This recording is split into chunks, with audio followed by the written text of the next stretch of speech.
பொதுவா ஒரு பாட்டு பாடும்போது, நமக்கு வந்து அந்த பாட்டோட லிரிக் தெரியலன்னா, நம்மளே ஒரு லிரிக்க போட்டு பாடுறது வந்து வழக்கம் தான். நானும் தான் பண்ணுவேன்.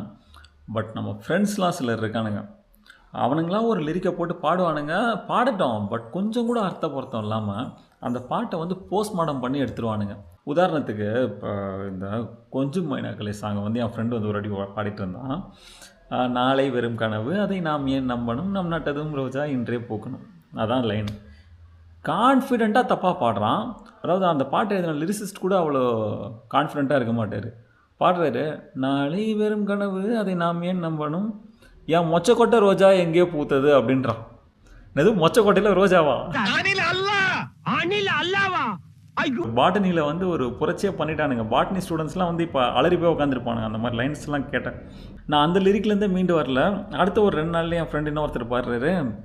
"கண்மணி உனை நான் கருத்தினில் நிறைத்தேன்" அப்படின்ற அந்த 3ஆம் பிறை சாங். அதை இவர் பாடுறாரு. "கண்மணி உனை நான் கழுத்தினில் மிதித்தேன்" அப்படின்ட்டு. அது பாடினதே தப்பு. அதுக்கப்புறம் லைன் வேற. "உனக்கே உயிரானேன் என்னாலும் என்னை நீ மறவாதே." ஏன்டா நாயே, நீ கழுத்தில் மிதிப்போ, உன்னை வேற வந்து அது வந்து ஞாபகம் வச்சுக்குமா காலம் முழுக்க? நல்லா வச்சுக்கிறவனே ஞாபகம் வச்சுக்க மாட்றாங்க.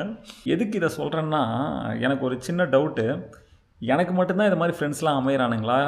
என்னை மட்டும்தான் இப்படிலாம் துன்புறுத்துறாங்களா? இல்லை உங்கள் குரூப்லேயே இது மாதிரி ஃப்ரெண்ட்ஸ்லாம் இருக்கானுங்களா? ஒரு பாட்டை வந்து இது மாதிரி அவனுங்களா ஒரு லிரிக்கை போட்டு போஸ்ட்மார்டம் பண்ணுற ஆளுங்கலாம் இருக்காங்களா? அது தெரிஞ்சதுன்னா கமெண்ட் பண்ணிட்டு போங்க. நான் மட்டும் பாதிக்கப்படலை அப்படின்ட்டு எனக்கும் கொஞ்சம் ஆறுதலாக இருக்கும். Happy day. Bye.